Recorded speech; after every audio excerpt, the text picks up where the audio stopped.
There is a particular kind of arrival, dear friends, and I have witnessed more of them in my time than is comfortable to admit, where a woman steps out of a carriage and understands in the very first cold breath of winter air that she has been pointed in the wrong direction. Not sent anywhere wicked, not misled by cruelty, simply aimed with the best of intentions at the wrong target. Miss Susannah Ferris understood this about Halsworth Hall within 4 days of arriving. She had come in December of 1817, when the Yorkshire moors were grey and the roads were frozen hard as iron beneath the carriage wheels, at the direction of her father, and with the quiet understanding. Susannah Ferris always insisted on quiet understandings. It was a quality that made her father proud and occasionally exasperated everyone else, that she was being considered as a match for Lord Oliver Halsworth. Lord Oliver was 25 years old, charming in the easy way of a man who has never been required to work at it, and beloved by the county with the indiscriminate warmth of a good fire in a large room. He was witty at dinner, he remembered names, he laughed at the right moments and was never cruel about it. He was also, Susannah noticed by the 3rd day, entirely occupied whenever Miss Phoebe Trelawney was in the room. Miss Trelawney was the youngest daughter of the neighbouring family. She was pretty and soft-spoken and clearly miserable, in the particular way of a woman watching the man she loves be arranged toward someone else, and unable to say a word about it without causing a pain she does not intend. Susannah recognized the misery immediately. She had the kind of observational precision that makes certain women very good company and occasionally causes them to see things they would prefer not to. She was not angry about Oliver and Miss Trelawney. She was precisely sad, not for herself, but for the triangular foolishness of 3 people aimed in the wrong directions by families who had assessed the situation correctly and the individuals not nearly well enough. She found the study on her 2nd morning. Not the main library, a smaller, darker room off the east corridor, with 2 walls of shelves and a desk near the window that overlooked the frozen kitchen garden, and a fire that had clearly been burning for some hours before she arrived. She had come looking for something to read, and had stopped in the doorway when she realized someone was already there. The Earl of Briarwick sat at the desk with his back to her and did not turn around. Lord Conrad Halsworth was 36 years old. He had returned from the peninsula in 1813 and taken up the earldom in 1815 upon his father's death, and since then had been, by all county accounts, thorough, correct, and not particularly interesting at parties. He was described variously as cold, as proud, as difficult to know, as a man who said less in a fortnight than Lord Oliver said before breakfast. Susannah had formed her own opinion within the first 2 days. She thought he was paying extremely close attention to everything in the room, and had decided, based on his assessment, that speaking would generally add less than observing. She thought this because it was the same decision she frequently made herself. "I beg your pardon," she said from the doorway. "I did not know the room was occupied." Lord Briarwick turned. He looked at her. He looked at the shelves. He looked back at her. "There is room," he said. She went to the shelves. She chose a volume on the history of Yorkshire textile commerce from the 1740s. She had seen it in her father's catalogue once and always meant to read it, and she sat in the chair by the fire, at the opposite end of the room from the Earl, and she read. He worked at his desk. An hour passed in complete silence. When the clock on the mantelpiece struck 9, she rose to leave. He looked up. She nodded, he nodded, she left. She thought about it for the rest of that day. The pattern repeated itself across the following mornings with the comfortable regularity of something that does not need to be arranged because it has decided to arrange itself. She would arrive at the study early. He was always already there. She chose her books with the systematic attention of a woman raised by a printer who believed that reading was a form of thinking, and thinking was never wasted. She worked through the textile history, then a volume of county agricultural records from the 1790s, then a collection of letters written by a Yorkshire merchant in 1801 that her father would have found magnificent. The Earl worked at his desk. The silence between them was the particular silence of two people who have found in each other the rare quality of a presence that does not require performance. On the 6th morning, she noticed what he was writing. She had not intended to.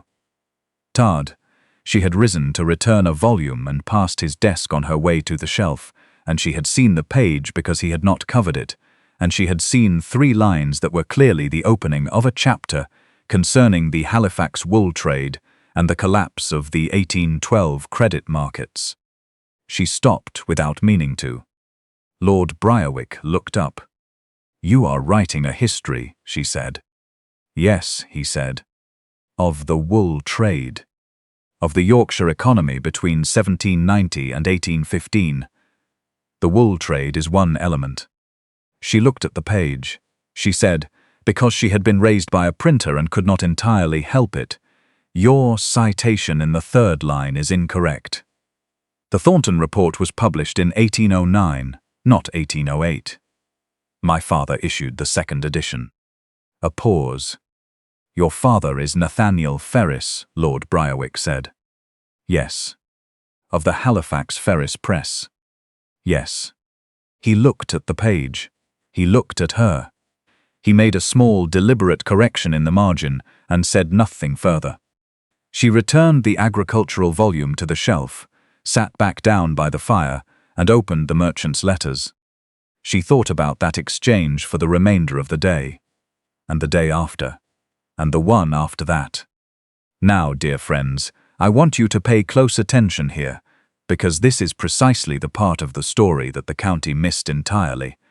And I have found, in my considerable years of collecting and keeping stories, that the parts the county misses are almost always the parts that matter most. The Christmas dinner at Halsworth Hall was the kind of evening that reveals what people are made of when they believe they are only showing their best manners. The county families arrived in their good clothes and their settled opinions. The Trelawneys were present, which was a particular kind of awkwardness that everyone at the table was performing the courtesy of not naming. There were the Morrisons, and the Keatings, and the Harcourts, all of them possessed of the expressions of people who know something is unresolved and have decided that watching will be more instructive than commenting. Susannah sat midway along the table, between 2 conversations that were not quite including her, and held herself together with the specific composure of a woman who has been doing it long enough that it no longer requires particular effort. Mr. Harcourt was to her left. He was a man of considerable local property and considerably smaller local imagination, and he had been drinking since the soup course. He said something, at the particular volume designed to be overheard without being directly stated, about the charming novelty of printers' daughters at county tables. He said it with a smile and glanced toward Susannah and looked away. She kept her expression exactly as it was. She had received remarks of this nature before. She had a lifetime's practice. Lord Briarwick set down his wine-glass. The sound it made was very small, but it was the kind of small sound that arrives in a room and causes the room to decide to notice it. "Mr. Harcourt," the Earl said. Every head at the table turned. "I want you to understand, dear friends, that in 3 weeks at Halsworth Hall in December, no one at a county dinner had heard Lord Briarwick address a table directly. His voice, when it came, carried the quality of a man who speaks rarely, and therefore precisely.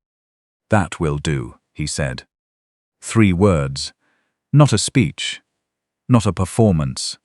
Not the elaborate theatre of a man making a demonstration of his principles for the benefit of the room. Simply the quiet, complete finality of a man who had considered a matter and arrived at its end, and saw no reason to make his arrival more complicated than it was. The silence that followed was absolute. Mr. Harcourt's smile went thin and then went away. Lady Halsworth, at the head of the table, looked at her elder son with an expression that contained several things at once.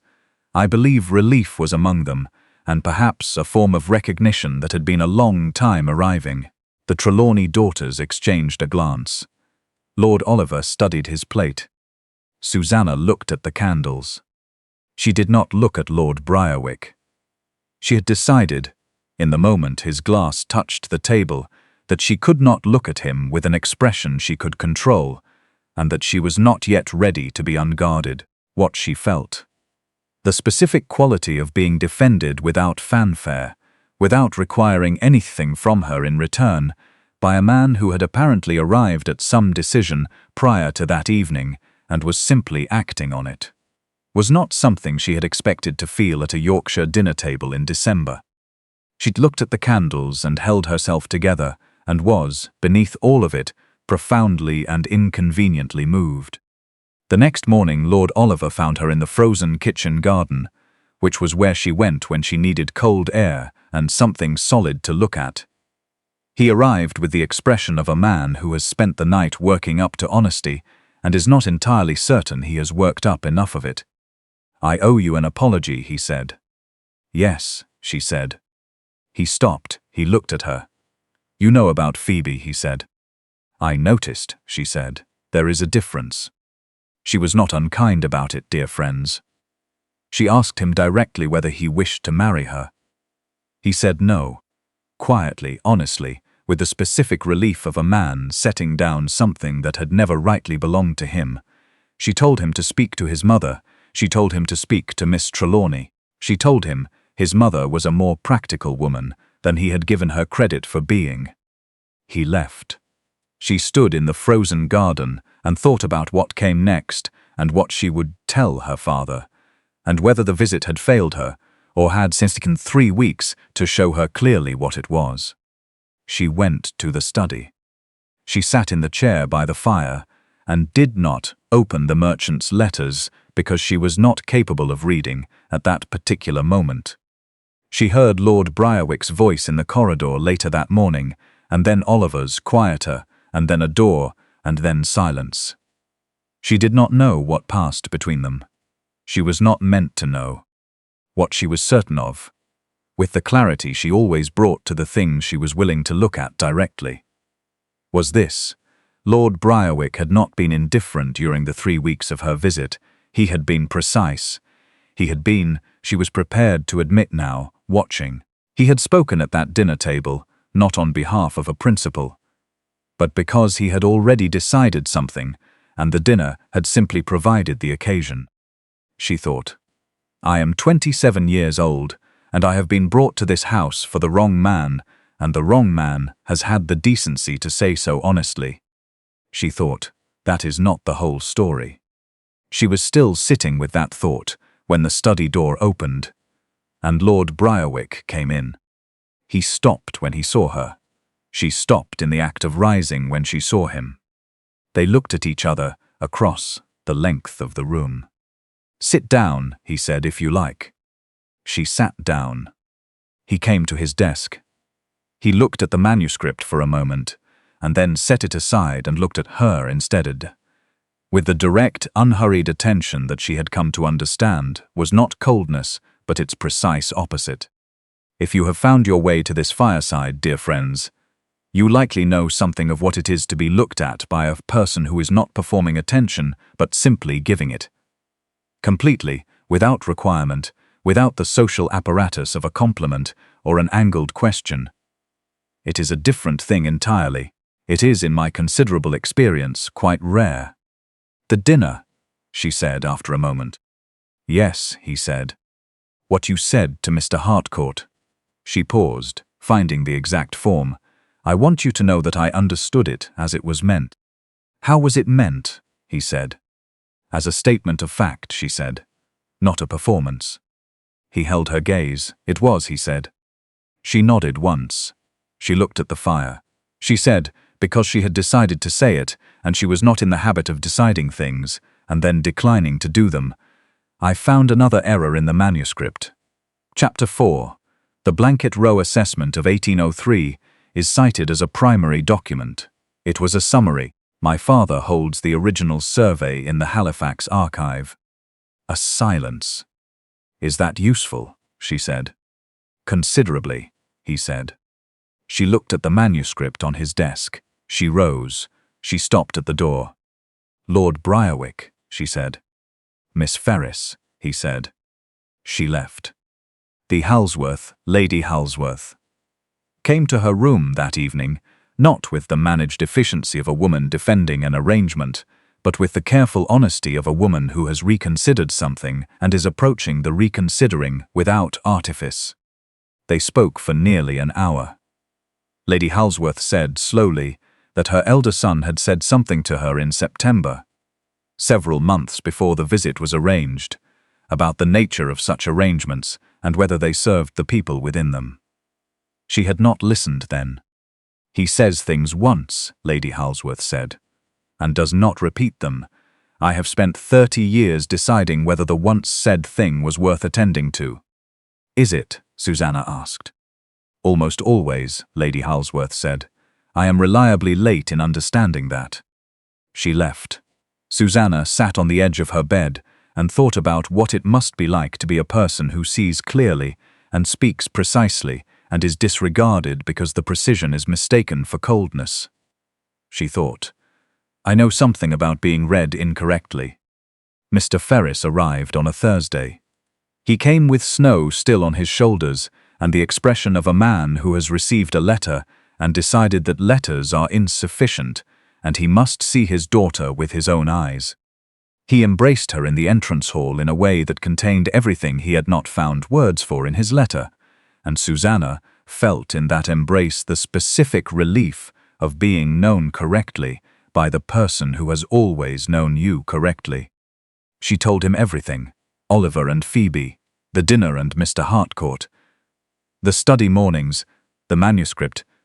She did not tell him, not yet, about the way Lord Briarwick had looked at her across the length of the room, and how it had been the most significant thing she had witnessed in 3 weeks. You are not hurt, her father said. It was not quite a question. Not in the way you were worried about, she said. I am, she searched for the honest word, clarified. He looked at her with the expression she loved best on his face, the expression of a man being surprised by his daughter in a direction he entirely approves of.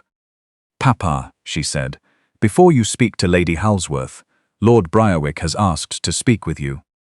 Her father was very still. The Earl, he said. Yes. What does the Earl wish to speak to me about? Susannah met her father's eyes with the clear and direct gaze of a woman who has spent 3 weeks looking at things honestly and has arrived, after a study fire and a corrected citation and 3 words at a dinner table, at a certainty she had not been searching for and does not intend to argue herself out of. I think, she said, you should hear it from him. She did not hear what passed between Lord Briarwick and her father. She was in the study, as was natural, with the merchant's letters and the fire, and the knowledge that something was being decided 2 corridors away that was either the beginning of something or the end of something, and that in either case she had offered what she could, and the rest was not hers to manage. She read, the fire settled, the winter dark came early, pressing against the study windows. The door opened at 4:30. Lord Briarwick did not go to his desk. He came to the fireplace, closer than he had come in any of the study mornings, and stood with his hands behind his back and looked at the fire and then at her. Your father, he said, is a very direct man. Yes, she said. He asked me 5 questions. All of them were the correct questions. What did you tell him?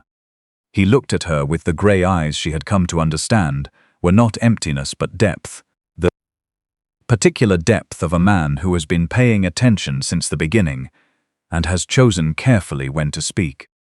I told him, he said, without managed approach or careful preamble, simply directly, as he said everything he said, that I have spent 3 weeks in the company of a woman who corrects manuscript citations from memory and reads county agricultural records for interest rather than appearance, and who sits in a room in complete silence for 2 hours without it being a performance of any kind. I told him that I have been writing a history of the Yorkshire economy for 4 years, and no one in this house knew of it until she found it, and that she found the error I had been too certain to see. He paused. I told him I have known since the morning of the 7th day, the morning she stopped at my desk, and told me the Thornton report was 1809, that I was not going to be indifferent to this, and that I would prefer to say so directly, before she left this house, than imprecisely after. Susannah was quiet for a moment. And his questions, she said. Whether my intentions were honourable, Lord Briarwick said, whether I had considered the practical realities carefully, and not merely the sentiment of a fortnight, whether I understood the conversation the county would have, whether I was the kind of man who would value his daughter correctly. A pause, not only in the first season, but in all the seasons after, and whether I was certain. What did you answer? Yes, he said, to all 5. She looked at the fire. She looked at the merchant's letters in her lap. She looked at Lord Conrad Halsworth, Earl of Briarwick, who had said 3 words into a Christmas dinner without fanfare, and shared a room in complete and satisfying silence for 3 weeks, and told her father the truth in exactly the form truth requires. She thought about what it meant to be seen, not improved into something more presentable, not assessed against a standard she had not chosen for herself, but seen, precisely, specifically, as what she was, a woman of trained intelligence and inconvenient precision, and a printer's daughter's understanding of how information becomes knowledge, and found more than sufficient. I have conditions, she said. Something happened to Lord Briarwick's expression. Not quite a smile, but the quality of a man encountering something he had not anticipated and finding it exactly right. I would expect nothing less, he said. The remaining chapters of the manuscript, she said. I want to see them before anything is submitted. There may be further errors. Agreed. And when you say things, she said, say them to me. You say things once, and then you are quiet, and people miss them. I will not miss them, but you must say them. Agreed, he said. And my father, she said, is to be consulted about the printer for the history. He will know who to approach. I had already considered it, he said. She looked at him. You had. Since the 7th morning, he said. She was still for a moment. Lord Briarwick, she said. Miss Ferris, he said. The answer, she said, to what I believe you came in here to ask is yes. He crossed the room. He sat in the chair beside her, not at his desk, not at a formal distance, but in the chair by the fire, closest to her, and he opened the manuscript and placed it on the table between them, and they spent-able air of a woman, spent the next hour going through the remaining citations with the close and comfortable attention of 2 people who have been, in some essential way, already in this room together for the past 3 weeks, and have only now been given permission to acknowledge it. He was right about 4. She was right about 2 he had not caught. He did not argue about either. And now, dear friends, if you are still with me at this fireside, and I hope you are, because this is the part I like best of all, let me tell you how it settled. The county talked as the county always talks, and the unmistakable air of a woman. There was a considerable volume of opinion about the Ferris match, what it meant for the earldom, whether Lord Briarwick had taken leave of his better judgment, and none of it was accurate, and all of it passed in the way. Such things pass when the people at the centre of them decline to be troubled by it. Oliver Halsworth married Phoebe Trelawney in February, in a ceremony that was small and visibly happy, and he was at his best in it, his warmth finally directed where it had always been trying to go. Lady Halsworth and Mr. Nathaniel Ferris struck up a correspondence about Yorkshire trade history that lasted for years, and produced eventually a separate volume that neither of them had set out to write, and both of them were privately proud of. The Earl's history was published the following year by the Halifax Ferris Press. The acknowledgements named 2 people, his secretary and the Countess of Briarwick, who had identified 7 citation errors located one previously unknown primary document in the Halifax archive, and materially improved the third chapter. The county read those acknowledgements with great interest. Lord Briarwick made no comment about the county's interest. He had already said what was necessary in the dedication, which was 4 words which he had written himself and had not shown her until the first copies arrived from the press. She read it alone in the study, on a January morning, the fire warm behind her, and the Yorkshire hills white beyond the window. For S.H., who looked. She set the book down on the desk. She looked at the hills for a long while.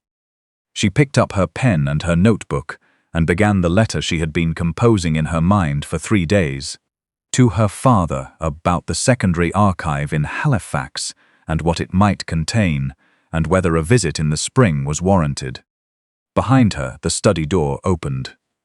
Lord Briarwick came in, sat at his desk, opened his correspondence, and said nothing, in the way of a man who has arranged his mornings around a particular presence, and finds the arrangement entirely and permanently correct. She wrote her letter. He read his correspondence. The fire held steady between them. If this story has found its way to you tonight, dear friends, then you know where to find more of them. Stay with us at Moonlight at Bellwood, where every love is hard-won and every ending is deserved by someone who was patient enough to keep looking until they found the right thing to see. The January morning continued. The study was warm.